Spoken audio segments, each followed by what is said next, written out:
Hello everyone, இன்னைக்கு நம்ம banana cake பண்ண போறோம். அதுக்காக தான் இந்த மைக்ரோவேவ் ஓவன். என்னடா போன வாரம் தான் மைக்ரோவேவ் ஓவன்ல செய்யக்கூடாது, ஹெல்த்தி கிடையாது உடம்புக்கு அப்படின்னு சொல்லிட்டு இந்த வாரமே இதில் செய்யறேன்னு பாக்குறீங்களா? கேக்கு வேற எப்படி செய்யறது? சரி, இட்லி குக்கர்ல வச்சு எடுத்தலான்னு பார்த்தா அது இட்லி மாதிரி வந்துருச்சுன்னா சரி, என்னைக்காவது ஒரு நாள் தானே கேக் பண்றோம், டெய்லியா செய்ய போறோம். ஸோ அதுக்கு முதல் ஸ்டெப், பால் ஊத்துறோம், பனானா பவுடர் ஆட் பண்றோம்,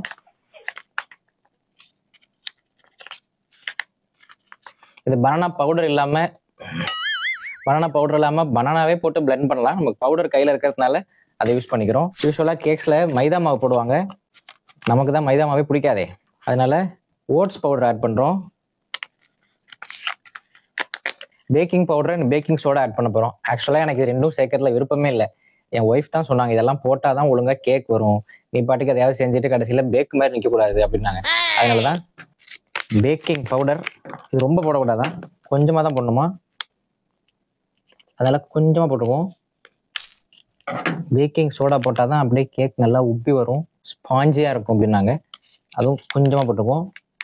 ஓகே, எப்பவுமே நம்ம நாட்டு சர்க்கரையோ ஜீனியோ போட மறந்துடுவோம். ஸோ இந்த வாட்டி மறக்காம நாட்டு சர்க்கரை ஆட் பண்றோம். இதுல அடிஷ்னலா எக் சேர்க்கலாம், பட்டர் சேர்க்கலாம், நம்ம ரெண்டுமே சேர்க்க போறது இல்லை. பனானா கேக்லாம் இந்த மாதிரி ஒரு அலுமினியம் கண்டெய்னர்ல தானே வரும், அதனால அதே ரெடி பண்ணியாச்சு.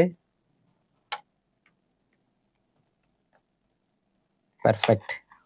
இதை உள்ள வைக்கிறதுக்கு முன்னாடி அவனை ப்ரீ ஹீட் பண்ணணும் ஒரு 15 மினிட்ஸ்க்கு. ஸோ ப்ரீ ஹீட் பண்ணிட்டு அதுக்கப்புறம் இதை உள்ள வைப்போம்.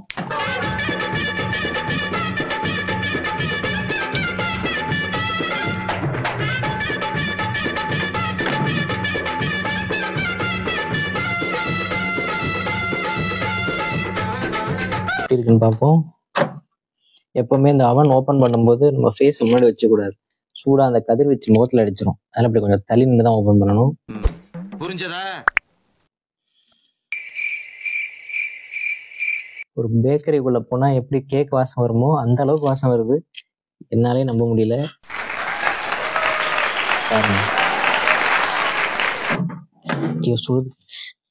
அப்படியே இந்த கொடைக்கானல்ல கிடைக்கிற பனானா கேக் மாதிரியே இருக்கு. Oh my god. டேஸ்ட் பண்ணி பார்த்துருவோம்.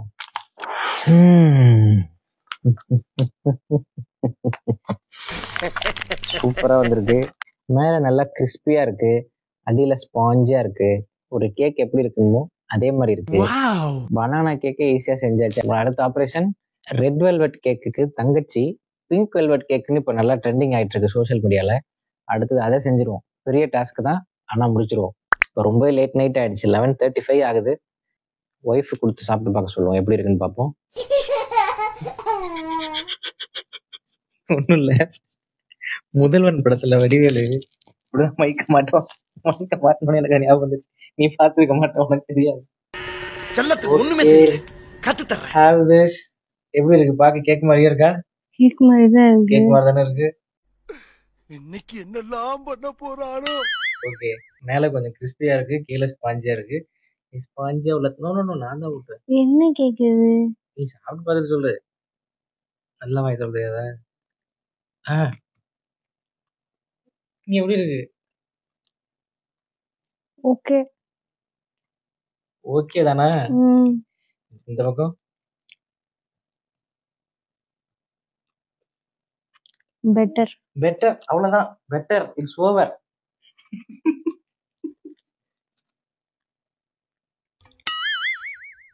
என்ன டயபெட்டிக் கேக்? ஏன் இனிப்பே இல்லையா? No sugar. 2 ஸ்பூன் போட்ட நாட்டு சர்க்கரை. எப்பவுமே நம்ம நாட்டு சர்க்கரையோ ஜீனியோ போட மறந்துடுவோம். ஸோ இந்த வாட்டி மறக்காம நாட்டு சர்க்கரை ஆட் பண்றோம். சுகரே இல்ல, பத்தல. நம் ராஜதந்திரங்கள் அனைத்தும் வீணாகிவிட்டதே. Good try.